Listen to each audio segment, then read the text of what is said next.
Vous êtes-vous déjà senti mal à l'aise à l'idée d'être seul avec vous-même, comme si ce silence pesant devenait insoutenable? Ce moment où vous saisissez votre téléphone, allumez la télévision ou mettez de la musique, simplement pour éviter ce vide? Vous n'êtes pas seul. Dans un monde de plus en plus bruyant, où les notifications et les distractions s'enchaînent sans répit, beaucoup ressentent cette peur de la solitude, ce besoin d'échapper à leur propre compagnie. Mais, et si je vous disais que ce sentiment d'inconfort cache en réalité une opportunité inestimable? C'est précisément ici que le stoïcisme intervient. Imaginez-le comme un phare de sagesse qui guide ceux qui se perdent dans le tumulte mental et émotionnel de la vie moderne. Cette ancienne philosophie, bien plus qu'un simple courant de pensée, devient une véritable boussole pour quiconque cherche à se recentrer, à cultiver une relation profonde et authentique avec soi-même. Aujourd'hui, sur Astérisque Sagesse en évolution Astérisque, nous allons plonger ensemble dans des enseignements précieux issus de la sagesse stoïcienne. Des leçons sélectionnées avec soin, qui ont le pouvoir de transformer votre manière de vivre et de percevoir la vie. Imaginez que chaque conseil, chaque réflexion que nous allons partager soit comme une clé capable de débloquer des parties de vous-même que vous pensiez inaccessibles. Des parties où la paix intérieure n'est pas un rêve lointain, mais une réalité tangible. Alors, restez avec nous jusqu'à la fin de cette vidéo, car je vous garantis que l'une de ces leçons pourrait bien être celle qui changera votre vie pour toujours. Ce n'est pas une promesse en l'air, c'est une opportunité.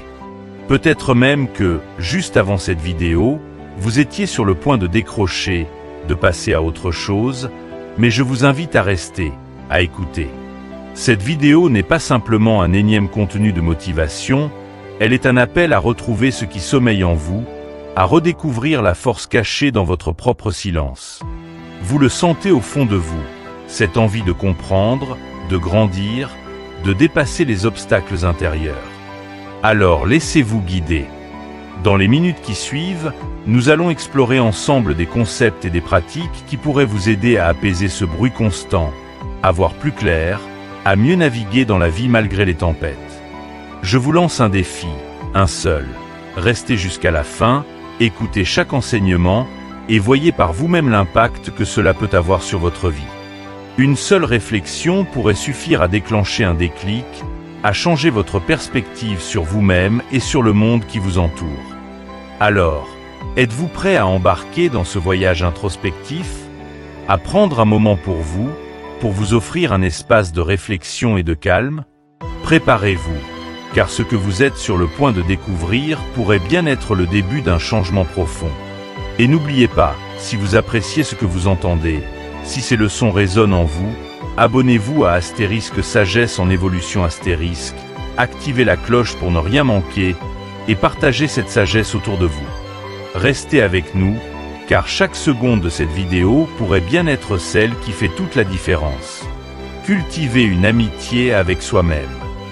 Dans les moments de solitude, il est facile de chercher des distractions pour fuir le malaise de se retrouver seul face à soi-même. Qui n'a jamais ressenti ce besoin presque irrésistible de saisir son téléphone, de se plonger dans le défilement sans fin des réseaux sociaux, ou de mettre la télévision en fond sonore, simplement pour éviter de faire face à ses propres pensées. Pourtant, la solitude offre un potentiel bien plus grand que celui de se distraire. Elle offre une occasion unique de se découvrir véritablement, de cultiver une amitié avec soi-même, une relation qui peut devenir l'un des plus grands piliers de votre existence. Le stoïcisme, cette sagesse intemporelle, nous apprend que la véritable paix ne se trouve pas à l'extérieur, mais au plus profond de nous-mêmes.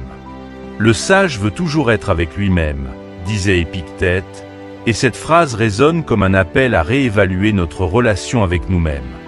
Mais que signifie réellement être son propre ami? Cela signifie accepter de s'asseoir en silence, d'écouter ce que notre esprit a à dire, même si cela peut être inconfortable. Au lieu de chercher refuge dans le bruit extérieur, nous apprenons à accueillir le calme intérieur, à l'apprivoiser, à le transformer en un espace où nous pouvons véritablement nous connaître. Imagine un instant un ami proche, quelqu'un en qui tu as une confiance totale. Avec cet ami, Tu te sens libre d'être toi-même, sans masque, sans crainte de jugement. Cette relation de confiance et de soutien, c'est exactement celle que tu peux bâtir avec toi-même. Mais au lieu de chercher ce réconfort dans la présence de quelqu'un d'autre, il s'agit ici de le trouver en soi. Pour y arriver, il est nécessaire d'apprendre à écouter nos propres pensées, même celles qui nous dérangent, et à les comprendre plutôt que de les fuir. Prenons un exemple concret.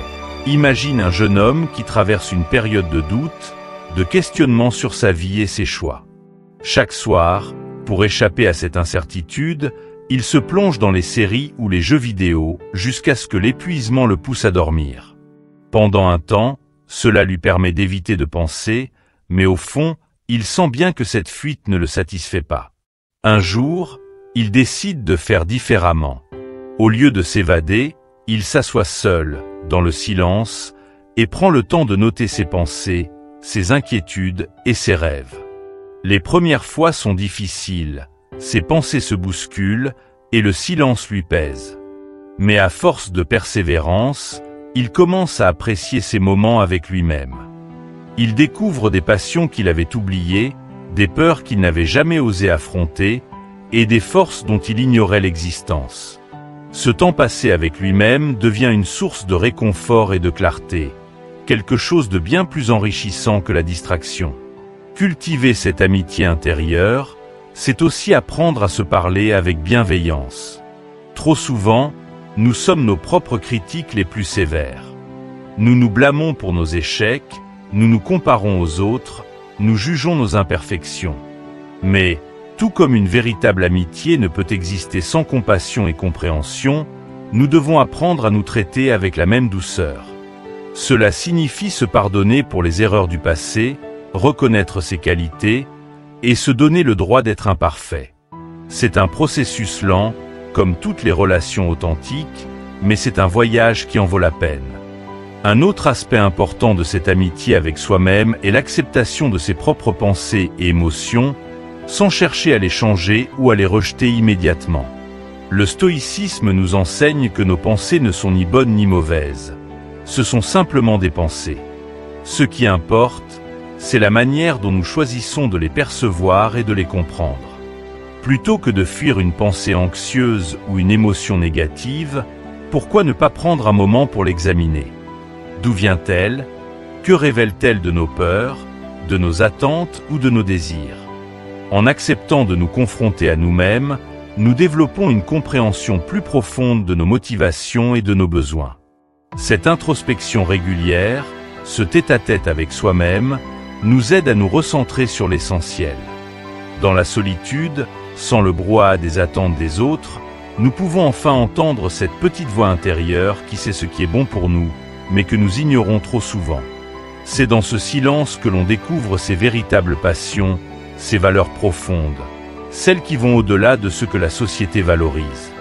Il ne s'agit pas seulement de se connaître mieux, mais de se rapprocher de sa propre vérité, de ce que l'on veut vraiment dans la vie, et non de ce que l'on croit devoir vouloir. Pourtant, cette amitié avec soi-même demande du courage, car elle implique de regarder honnêtement ses défauts, ses faiblesses, ses peurs. Mais c'est aussi cette honnêteté qui nous permet de nous améliorer, de devenir plus forts. En apprenant à nous accepter tels que nous sommes, nous gagnons en confiance et en sérénité. Nous n'avons plus besoin de nous conformer aux attentes des autres, car nous savons que notre valeur ne dépend pas de leur approbation. Nous trouvons en nous la force de tracer notre propre chemin. Et lorsque nous parvenons à cette sérénité intérieure, tout change. Nos relations deviennent plus authentiques, car nous n'avons plus peur de montrer qui nous sommes réellement. Nous sommes capables de poser des limites, de dire non quand cela est nécessaire, car nous ne craignons plus de déplaire. Nous comprenons que notre bonheur ne dépend pas des autres, mais de notre capacité à être en paix avec nous-mêmes. Apprendre à être son propre ami, c'est un premier pas vers une existence plus paisible et alignée avec soi-même. Mais une fois que nous avons découvert cette force intérieure, il devient tout aussi essentiel de savoir accepter la solitude, de l'apprécier pour ce qu'elle peut nous offrir. Dans la prochaine partie, nous verrons ensemble comment la solitude, loin d'être une ennemie, peut devenir une alliée puissante pour notre développement personnel et notre quête de sérénité. Restez avec nous pour explorer l'importance de la solitude dans la recherche d'une paix intérieure durable. L'importance de la solitude. La solitude n'est pas une malédiction, c'est une opportunité. C'est une pause précieuse au milieu du tumulte de la vie, un moment pour arrêter de courir et simplement écouter. Dans notre société hyperconnectée, la solitude est souvent redoutée, perçue comme une forme d'échec ou de vide à combler. Mais c'est en réalité une chance de redécouvrir qui nous sommes, loin des attentes et des pressions extérieures. La solitude, bien vécue, devient une source de clarté et de force. Se retrouver seul avec soi-même, sans distraction, peut être inconfortable au début. Beaucoup craignent le silence, de peur de ce qu'ils pourraient entendre en eux. Pourtant, c'est précisément dans ce silence que se cache une richesse insoupçonnée. C'est là que se manifeste notre véritable voix intérieure, celle qui n'est pas influencée par le bruit extérieur, par les avis des autres ou par le rythme effréné de la vie quotidienne. Marc Aurèle, l'un des plus grands penseurs stoïciens, l'a bien résumé.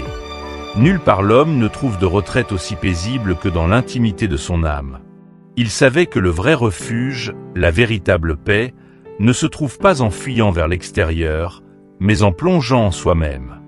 Prenons l'exemple de quelqu'un qui traverse une période de grand stress au travail. Les attentes, les délais serrés, la pression des collègues et des supérieurs le poussent à constamment chercher des échappatoires pour ne pas sombrer dans l'anxiété. À chaque pause, il se tourne vers son téléphone, regarde des vidéos ou discute de manière superficielle avec ses proches, espérant ainsi alléger son esprit. Mais cette fuite vers l'extérieur ne fait que masquer temporairement son malaise.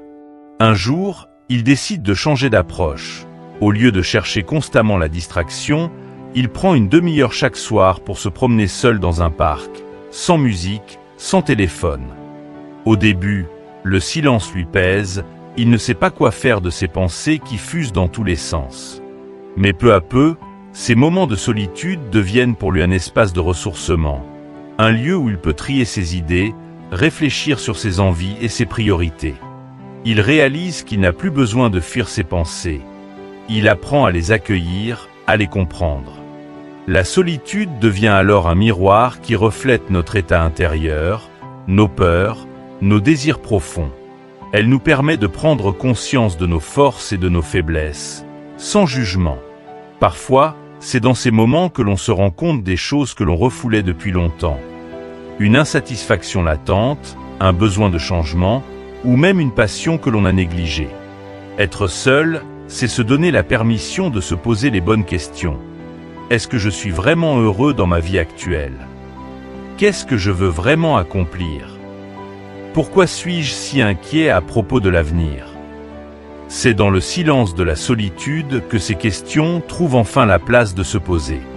La solitude nous apprend aussi à devenir plus autonomes, à ne plus dépendre de la validation extérieure pour nous sentir en paix.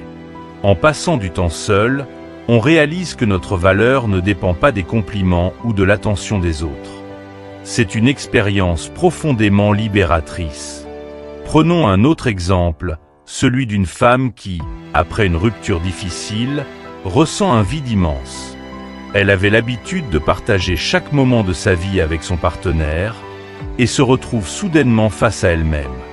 Au début, la solitude est douloureuse, elle lui rappelle tout ce qu'elle a perdu.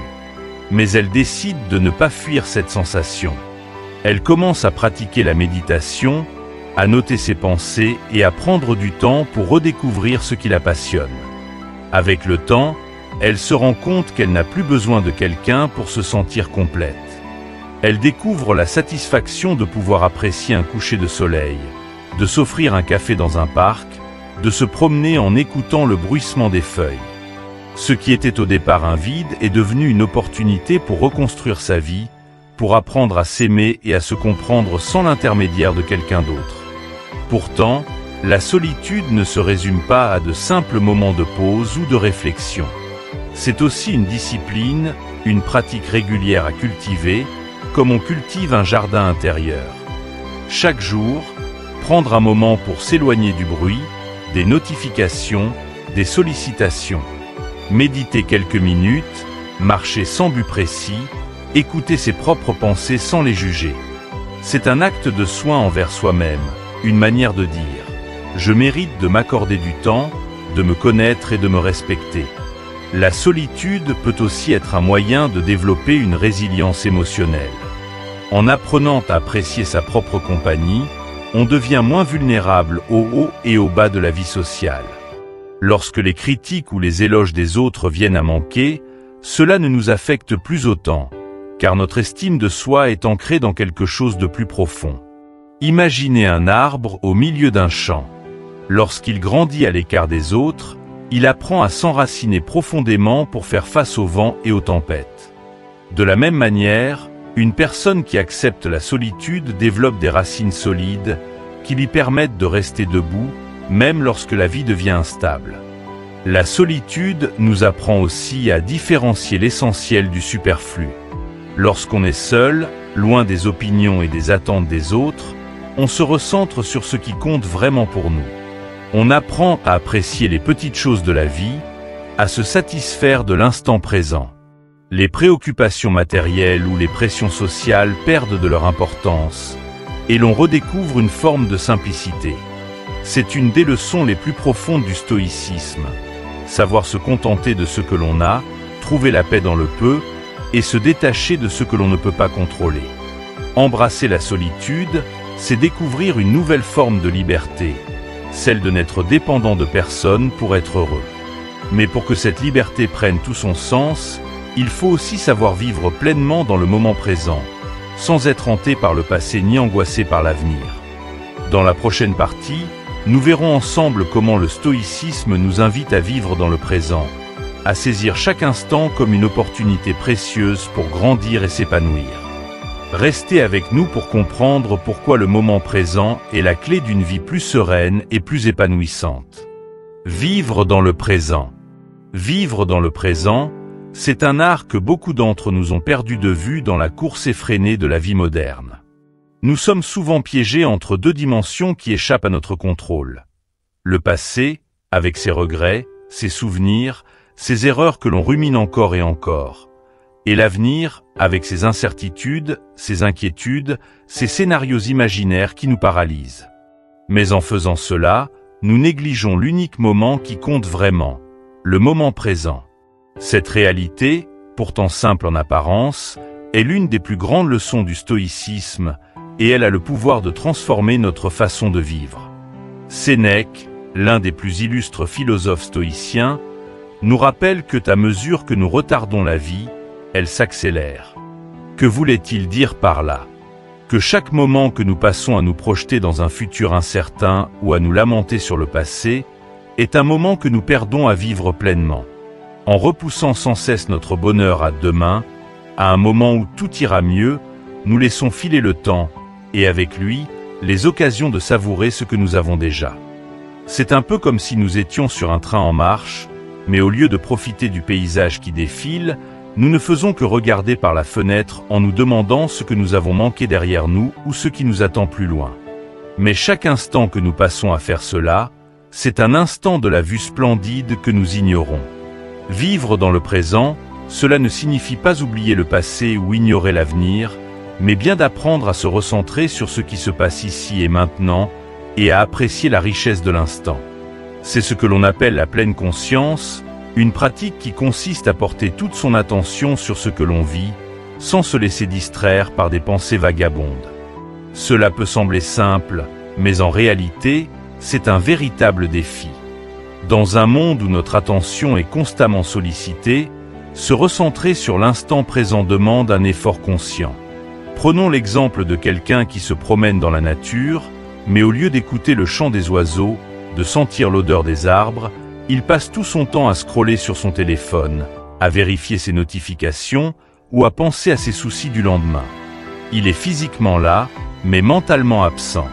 Pourtant, s'il prenait le temps de ranger son téléphone, de fermer les yeux et de respirer profondément, il découvrirait peut-être un sentiment de calme qu'il n'avait pas ressenti depuis longtemps. Ce moment de simplicité, de connexion avec ce qui l'entoure, est la porte d'entrée vers la paix intérieure. La pleine conscience nous apprend à savourer les petites choses de la vie. Le goût d'un café chaud le matin, la douceur du soleil sur notre peau, le sourire d'un passant. Ce sont ces moments, souvent banals, qui tissent la trame de notre existence, mais que nous ignorons trop souvent en quête de grands moments qui, paradoxalement, ne nous satisfont jamais vraiment. La beauté de la vie réside dans ces détails que l'on prend le temps d'observer, dans ces secondes que l'on savoure sans se précipiter vers la prochaine tâche, le prochain objectif. Vivre dans le présent, c'est aussi se libérer de la prison des regrets et des angoisses. Le passé, bien qu'il fasse partie de nous, ne peut être changé. Il est figé, et s'y attacher ne fait que rouvrir des plaies qui devraient être cicatrisées. Imagine un instant une personne qui repasse sans cesse dans sa tête les erreurs qu'elle a commises des années auparavant, comme si les revivre mentalement pouvait changer leur issue. Elle se punit pour des fautes qui ne peuvent plus être réparées, au lieu de se pardonner et de tirer les leçons de ses expériences. En agissant ainsi, elle se prive de vivre pleinement le présent, de goûter à la douceur des secondes qui passent. C'est une souffrance inutile que le stoïcisme nous invite à abandonner. De même, s'inquiéter de l'avenir ne nous protège pas des difficultés à venir. En anticipant sans cesse les pires scénarios, nous nous privons de l'énergie mentale nécessaire pour affronter les défis qui se présentent réellement. Marc Aurèle, un autre grand maître du stoïcisme, nous encourageait à se concentrer sur l'instant présent, car c'est le seul moment sur lequel nous avons un contrôle direct. Il nous rappelle que le futur est incertain et que nos inquiétudes ne sont souvent que des fantômes, des projections de notre esprit qui nous effraient mais qui n'ont aucune réalité tangible. En choisissant de se concentrer sur ce qui est à portée de main, sur ce que nous pouvons faire aujourd'hui pour avancer, nous retrouvons une forme de sérénité. Prenons un exemple concret. Imaginez une étudiante qui prépare ses examens. Elle passe ses journées à stresser, à se demander si elle va réussir, si ses notes seront à la hauteur, si elle trouvera un emploi après ses études. Ce stress l'empêche de se concentrer sur ses révisions, de profiter des moments de détente avec ses amis, de savourer la fierté de ses petites réussites quotidiennes. Pourtant, en se recentrant sur chaque séance de révision, en vivant pleinement chaque instant passé à étudier, elle gagnerait non seulement en efficacité, mais aussi en tranquillité d'esprit. Elle se rappellerait que le seul moment sur lequel elle peut agir, c'est maintenant. Le présent, c'est l'ancrage qui nous permet de traverser les tempêtes de la vie sans être emporté par les vagues du doute et de la peur. Lorsque l'on apprend à vivre dans le présent, on découvre que la sérénité n'est pas un état réservé à quelques moments de bonheur exceptionnels, mais qu'elle peut être vécue au quotidien, même au milieu des difficultés. La respiration consciente, par exemple, est une manière simple et puissante de revenir à l'instant présent. Fermez les yeux, respirez profondément, sentez l'air entrer et sortir de vos poumons, et vous verrez que le monde se calme, que les pensées s'apaisent, que le temps ralentit.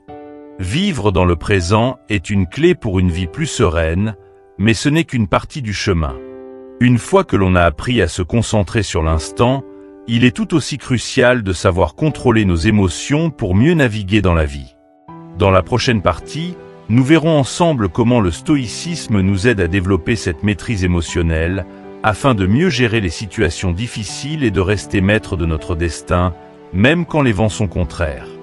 Restez avec nous pour découvrir les secrets de la maîtrise de soi et de la tranquillité d'esprit. Contrôler ses émotions. Maîtriser ses émotions est l'un des plus grands défis auxquels nous sommes confrontés, mais c'est aussi l'une des clés les plus puissantes pour vivre une vie apaisée et équilibrée.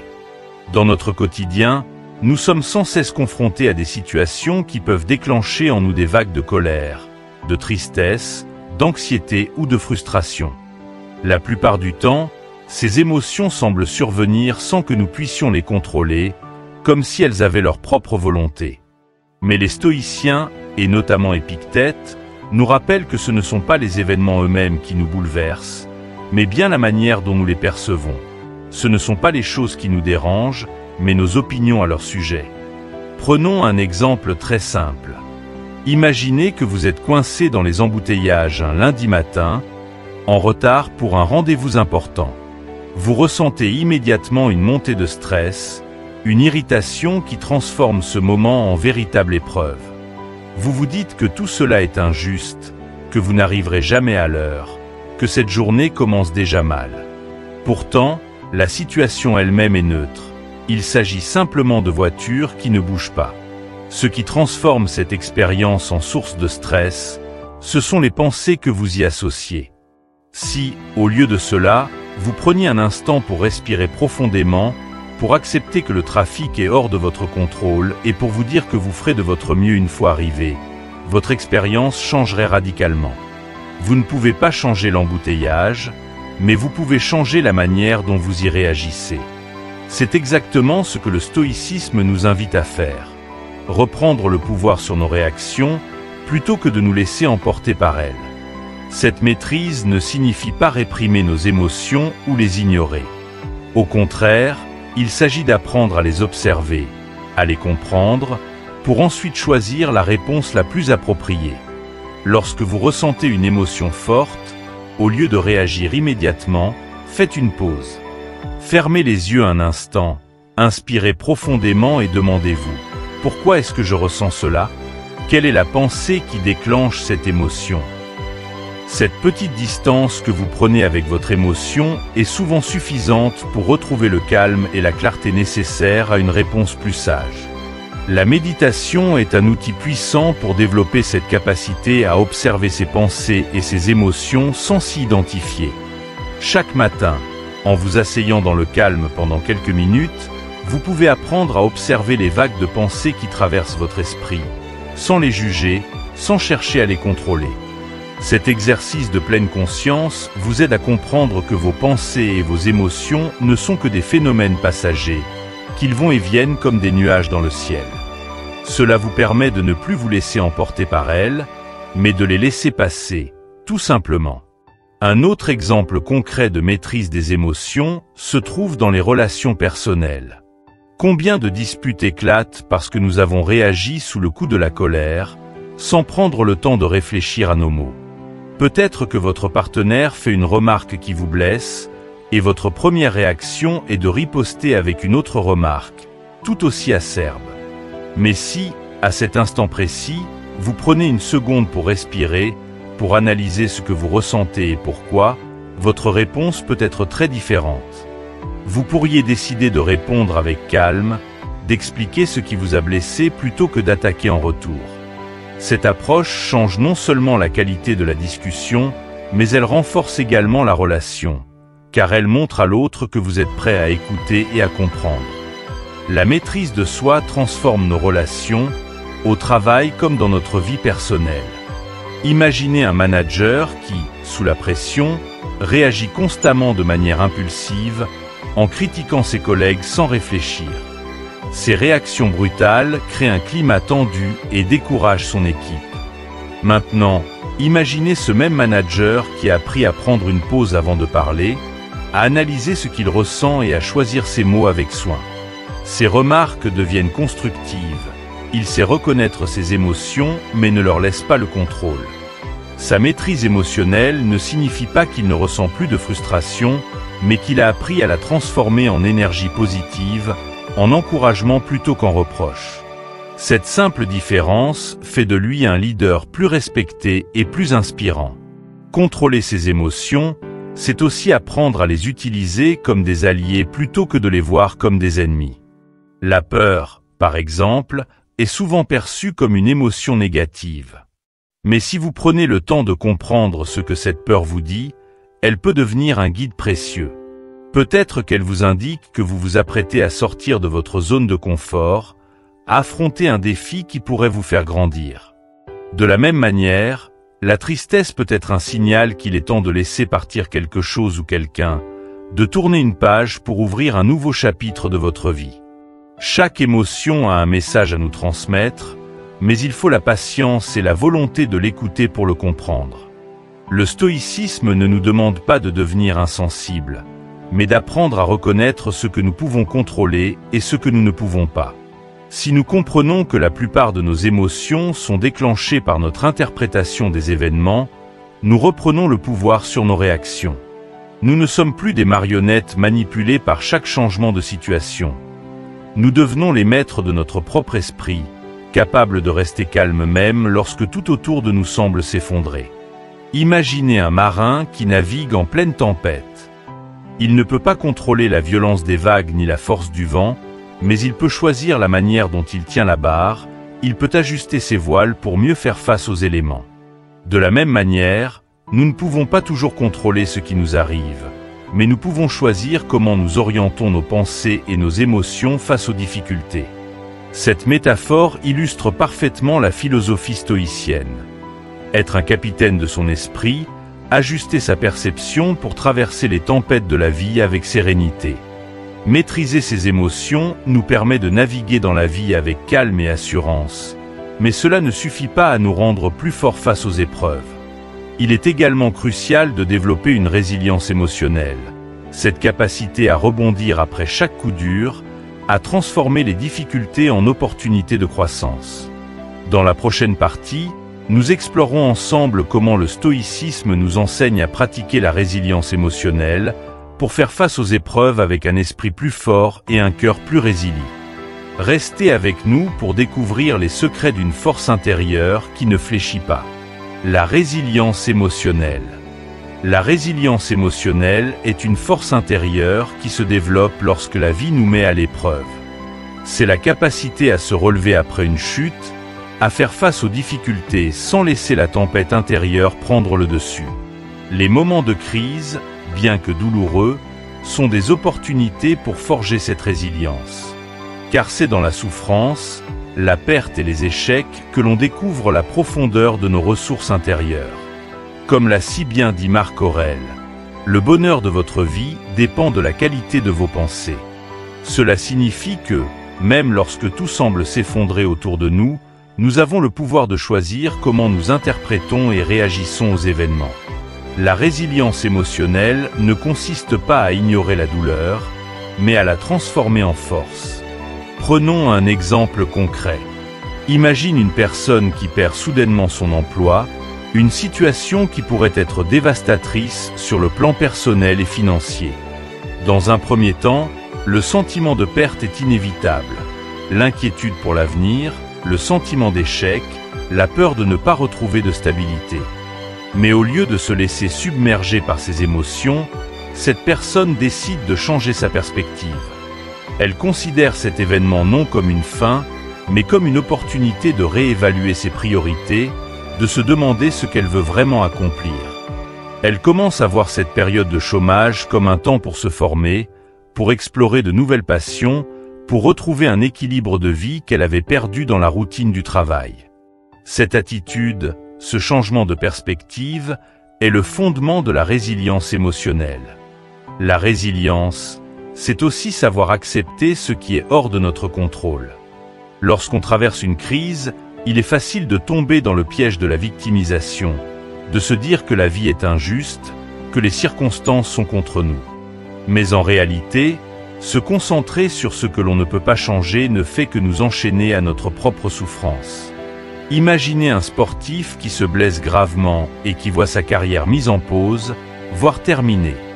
Il pourrait choisir de se lamenter sur cette blessure, de ressasser ce qu'il aurait pu faire différemment pour l'éviter. Mais un esprit résilient choisira plutôt de se concentrer sur sa rééducation, sur les petits progrès quotidiens, sur les nouvelles opportunités qui s'ouvrent à lui, même si elles sont différentes de celles qu'il espérait. Il comprend que la vie ne suit pas toujours le plan que l'on avait tracé, mais que chaque déviation peut devenir un chemin vers quelque chose de nouveau. La méditation est un outil puissant pour développer cette résilience. Elle nous apprend à observer nos pensées sans nous y accrocher, à laisser passer les vagues émotionnelles sans nous noyer dedans. En méditant régulièrement, on devient plus conscient des pensées négatives qui surgissent lorsque la vie se complique. Plutôt que de laisser ces pensées dominer notre esprit, nous apprenons à les reconnaître et à les laisser s'évanouir, comme des nuages qui passent dans le ciel. Cela nous permet de ne pas nous identifier à la douleur ou à la colère, mais de les voir pour ce qu'elles sont, des émotions passagères, qui ne définissent pas notre être tout entier. Le journal de gratitude est une autre pratique qui renforce la résilience émotionnelle. Noter chaque jour les choses pour lesquelles nous sommes reconnaissants, même les plus petites, nous aide à réorienter notre esprit vers ce qui est positif, même au milieu de la tempête. C'est un exercice simple, mais incroyablement efficace pour changer notre état d'esprit. Imagine quelqu'un qui traverse une période de deuil, qui se sent perdu et accablé. Prendre quelques minutes chaque soir pour noter les bons moments de la journée, un sourire échangé, un coucher de soleil, le soutien d'un ami, peut l'aider à se rappeler que la lumière existe encore, même au milieu de l'obscurité. Ce n'est pas un remède miracle qui fait disparaître la douleur, mais cela permet de la porter avec un peu plus de légèreté, de ne pas sombrer complètement dans le désespoir. L'exercice physique, lui aussi, joue un rôle essentiel dans le développement de la résilience émotionnelle. Bouger son corps, se dépasser physiquement, nous rappelle que nous avons la capacité de surmonter les difficultés, de repousser nos limites. Quand on est au bord de l'épuisement lors d'un entraînement, et que l'on trouve en soi la force de continuer malgré tout, c'est une leçon que l'on peut appliquer à d'autres domaines de la vie. Le sport devient une métaphore de notre capacité à surmonter les épreuves. Chaque kilomètre couru, chaque poids soulevé est une preuve tangible que l'on est capable de faire face aux défis, même quand notre esprit nous dit que c'est impossible.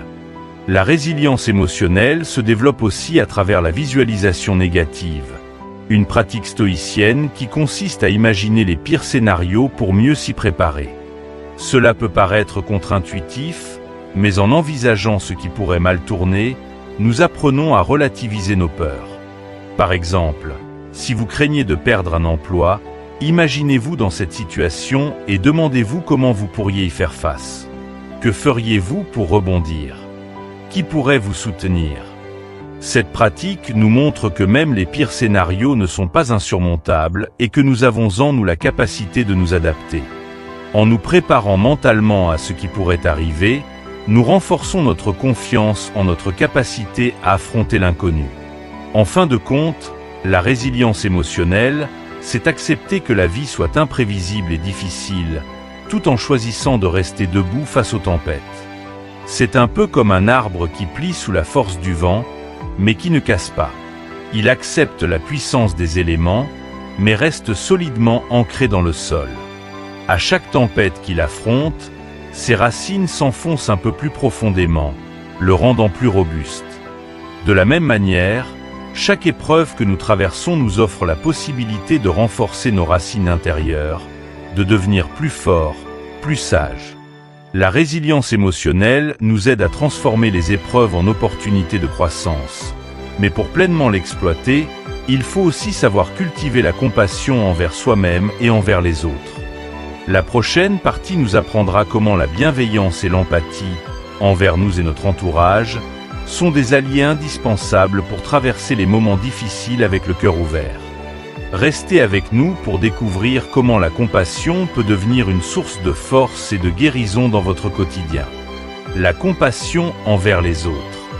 Pratiquer la compassion, c'est apprendre à ouvrir son cœur aux autres, à écouter sans juger, à offrir de l'aide sans rien attendre en retour.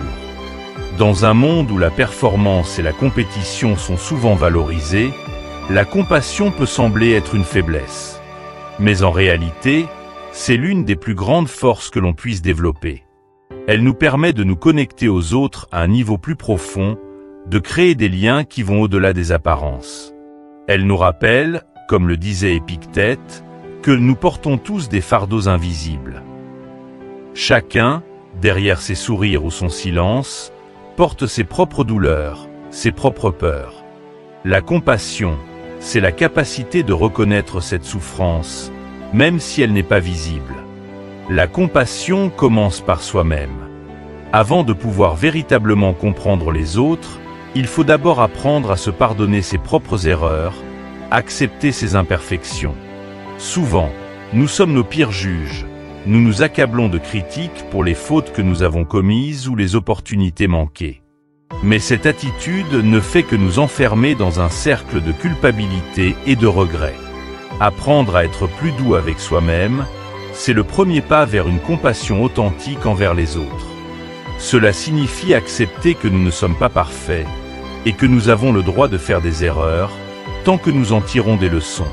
Ce pardon que l'on s'accorde, c'est le point de départ d'une nouvelle relation avec nous-mêmes et avec ceux qui nous entourent. Prenons un exemple concret. Imagine un parent qui, épuisé par une journée de travail, perd patience avec son enfant pour une simple maladresse. Sur le moment, il se sent coupable, accablé par la sensation de ne pas être à la hauteur. Mais s'il apprend à se pardonner, à comprendre que sa réaction était le reflet de sa propre fatigue et non de son manque d'amour, il devient capable de faire preuve de la même indulgence envers les autres. Il se rend compte que la colère de son collègue ou l'agacement de son conjoint peuvent aussi être le résultat de journées difficiles. Plutôt que de réagir avec irritation, il peut choisir d'écouter, de comprendre ce qui se cache derrière ses comportements. Cette capacité à voir au-delà des apparences, à reconnaître la douleur sous la surface, est le cœur même de la compassion. La compassion ne signifie pas nécessairement être d'accord avec tout le monde ou tout accepter.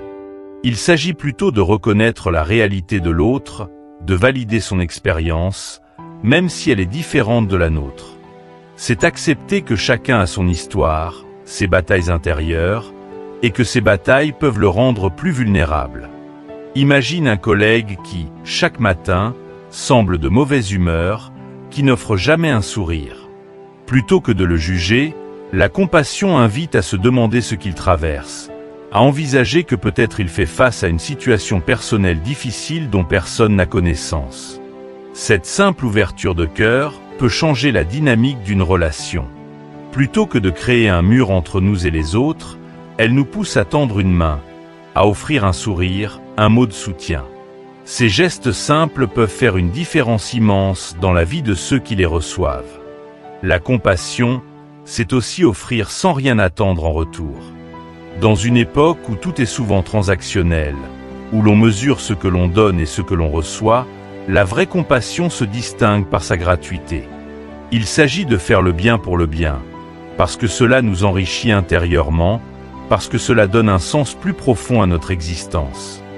Lorsque l'on tend la main à quelqu'un dans le besoin, sans attendre de reconnaissance ou de remerciement, on découvre un sentiment de satisfaction qui va au-delà de l'ego. Cela crée en nous un sentiment de connexion à quelque chose de plus grand, à une humanité partagée. Et paradoxalement, c'est souvent dans ces moments où nous donnons sans attendre que nous recevons le plus, sous la forme de gratitude sincère, de respect ou simplement de la sensation d'avoir agi selon nos valeurs. Mais pour pratiquer la compassion, il faut aussi accepter que cela ne signifie pas toujours être compris ou apprécié en retour. Offrir de l'aide ou de la compréhension à quelqu'un ne garantit pas qu'il répondra de la manière que l'on espère. Parfois, notre geste sera mal interprété ou même ignoré. Mais la compassion nous apprend à persévérer malgré cela, à ne pas nous décourager. Elle nous rappelle que l'essence de notre action réside dans l'intention et non dans la réponse de l'autre. En agissant avec compassion, nous nous alignons sur nos valeurs, nous devenons la personne que nous aspirons à être, et c'est là que réside la véritable récompense. La compassion nous rend également plus humains, car elle nous reconnecte à notre vulnérabilité commune. C'est en reconnaissant la douleur chez l'autre que nous apprenons à mieux accepter la nôtre. C'est un échange silencieux, une reconnaissance mutuelle que, malgré nos différences, nous partageons tous les mêmes émotions fondamentales. La peur, la tristesse, la joie, le besoin de connexion. En pratiquant la compassion, nous créons un espace où l'autre peut être pleinement lui-même, sans masque, sans honte. Et cet espace est rare et précieux dans un monde où l'on se sent souvent obligé de cacher ses faiblesses. La compassion envers les autres enrichit nos vies de manière insoupçonnée. Elle nous permet de bâtir des relations plus profondes, plus sincères, parce qu'elles sont fondées sur une acceptation mutuelle et une compréhension réelle. Lorsque nous offrons cette compassion à notre entourage, nous plantons les graines d'un environnement de confiance, où chacun se sent respecté et valorisé pour ce qu'il est, et non pour ce qu'il pourrait apporter.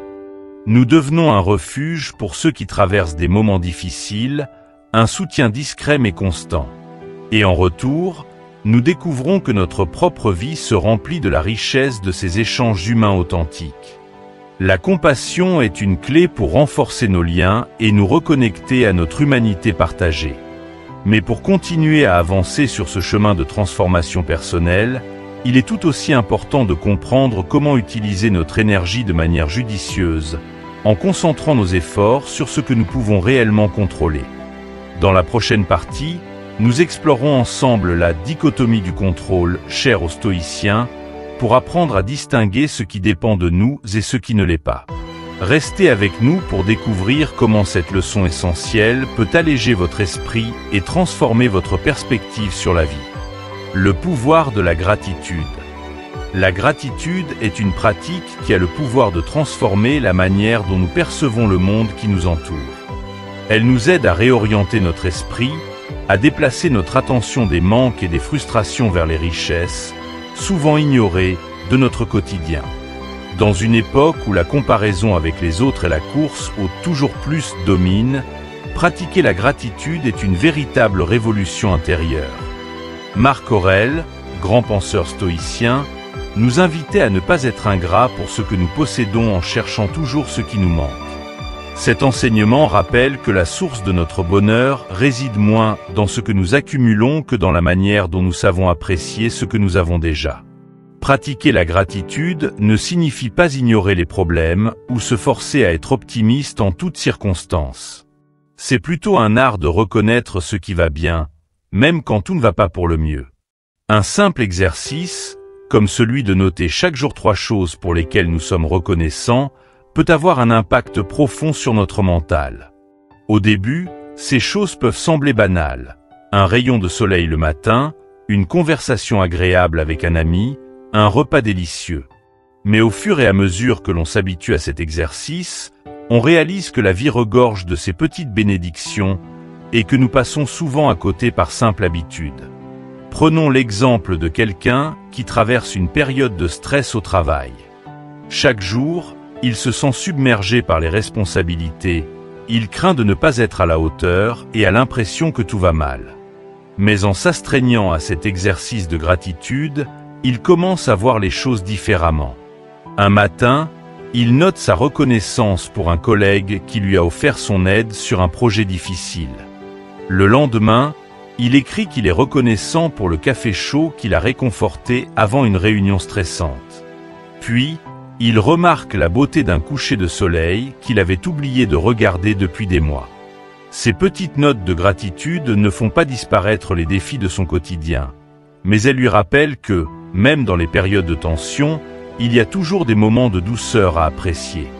Et cela change sa manière de vivre ses journées, en y injectant une dose de lumière, de calme, de positivité. La gratitude nous apprend aussi à percevoir les difficultés comme des opportunités de croissance. Chaque épreuve, chaque obstacle peut être vu sous un autre angle. Bien sûr, sur le moment, il est normal de ressentir de la frustration ou de la tristesse face à un revers. Mais en prenant du recul, en cherchant à voir ce que cette difficulté a pu nous apporter, nous découvrons souvent une leçon, une force nouvelle. Par exemple, une personne qui a perdu son emploi pourrait facilement se concentrer sur l'aspect négatif de la situation. La perte de revenus, l'incertitude, la peur du lendemain. Mais en pratiquant la gratitude, elle pourrait aussi reconnaître que cette période lui offre du temps pour réfléchir à ses véritables aspirations, pour envisager un nouveau départ, peut-être même pour se réorienter vers une carrière plus en accord avec ses valeurs. C'est une façon de se dire, oui, cette épreuve est difficile, mais elle m'a donné l'opportunité de me poser des questions importantes, de redécouvrir mes forces et mes désirs. La gratitude change la manière dont nous abordons notre quotidien, et cela finit par impacter toutes les sphères de notre vie. En cultivant cette habitude, on devient plus attentif aux petites joies, on développe une sensibilité accrue aux moments de bonheur simple. Par exemple, au lieu de se concentrer sur les désagréments d'une journée pluvieuse, on pourrait apprécier le calme apporté par le bruit de la pluie sur les fenêtres, ou le confort d'un moment passé au chaud à lire un bon livre. Au lieu de se plaindre des embouteillages, on pourrait reconnaître que ce temps forcé passé dans la voiture nous offre l'occasion d'écouter un podcast inspirant ou de réfléchir à nos projets. Ce changement de perspective ne signifie pas que l'on devient aveugle aux problèmes, mais plutôt que l'on choisit de ne pas les laisser occuper tout notre esprit. La gratitude nous enseigne aussi l'humilité. Elle nous rappelle que, malgré nos efforts et notre volonté de tout contrôler, il y a des aspects de notre vie qui dépendent de la générosité de la nature, du soutien des autres ou tout simplement de la chance. Chaque respiration que nous prenons est un cadeau. Chaque matin où nous nous réveillons en bonne santé est une bénédiction. Trop souvent, nous tenons ces choses pour acquises jusqu'au jour où elles nous manquent. En prenant le temps de reconnaître leur valeur, nous nous reconnectons à cette réalité plus vaste, qui dépasse nos préoccupations personnelles et nous relie à quelque chose de plus grand. Cela peut être aussi simple que de dire merci à la personne qui nous sert un café, de remercier un ami pour sa présence, ou même de reconnaître le privilège de pouvoir marcher librement sous un ciel étoilé. Le journal de gratitude, au-delà de ses effets immédiats sur notre morale, crée un changement profond dans notre cerveau. Des études scientifiques ont montré que le simple fait de se concentrer sur ce qui va bien active les circuits de la récompense dans notre cerveau, libérant des hormones comme la dopamine, qui nous procurent un sentiment de bien-être. Avec le temps, cette habitude peut même nous rendre plus résistants au stress, car notre esprit apprend à se concentrer sur les aspects positifs, même au milieu de la tempête. La pratique de la gratitude a aussi un impact direct sur nos relations avec les autres. Lorsque nous apprenons à être reconnaissants pour les petites attentions, les gestes de gentillesse, nous devenons plus enclins à les remarquer et à les exprimer. Dire merci sincèrement, apprécier les efforts de ceux qui nous entourent, c'est semer les graines de relations plus profondes et plus harmonieuses. Cela montre aux autres que nous ne les tenons pas pour acquis, que nous reconnaissons leur valeur. Et en retour, cela inspire souvent chez eux le désir de faire de même. Une atmosphère de gratitude est contagieuse. Elle crée un cercle vertueux de bienveillance et de positivité. La gratitude nous permet de vivre chaque jour avec un cœur plus léger, en appréciant ce que la vie nous offre plutôt que de nous concentrer sur ce qui manque.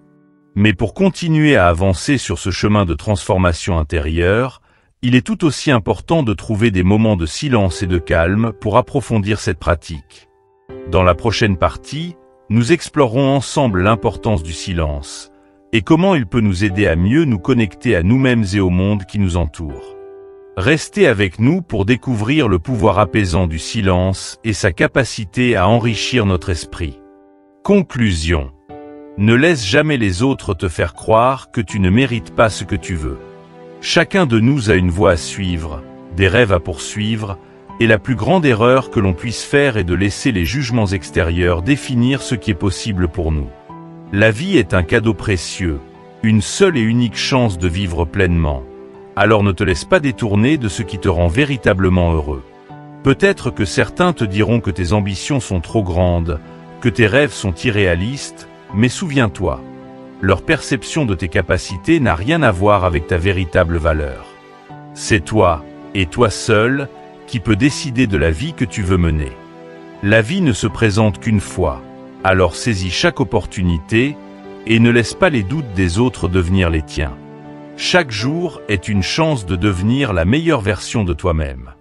Cela ne signifie pas atteindre la perfection, mais plutôt avancer, pas à pas, vers un toi plus authentique, plus aligné avec tes valeurs profondes.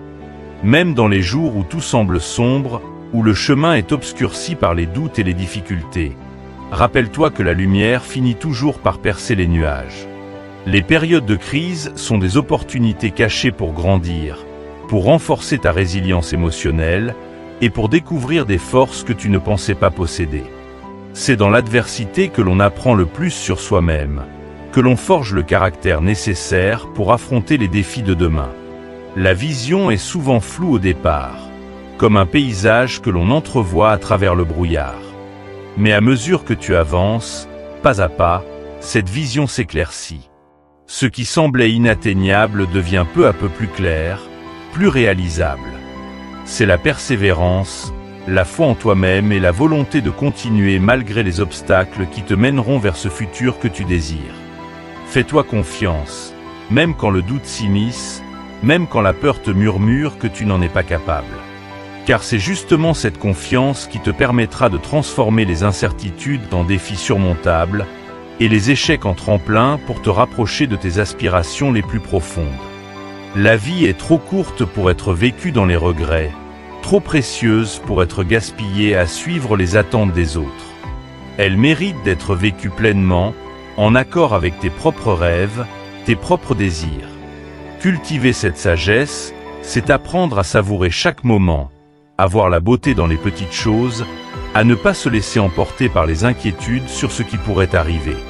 C'est choisir de se concentrer sur ce que l'on peut contrôler et de lâcher prise sur le reste. C'est un chemin de croissance continue, de découverte de soi et de paix intérieure. Alors, si cette vidéo t'a apporté un peu de lumière, si elle t'a inspiré à avancer avec plus de confiance sur le chemin de ta vie, n'hésite pas à la liker, à la partager avec ceux qui en ont besoin et à t'abonner à la chaîne Sagesse en Évolution. Active la cloche de notification pour être le premier à découvrir les prochains contenus et reste avec nous pour continuer à grandir ensemble. À bientôt pour une nouvelle aventure et d'ici là, prends soin de toi et continue de cultiver la sagesse qui sommeille en toi.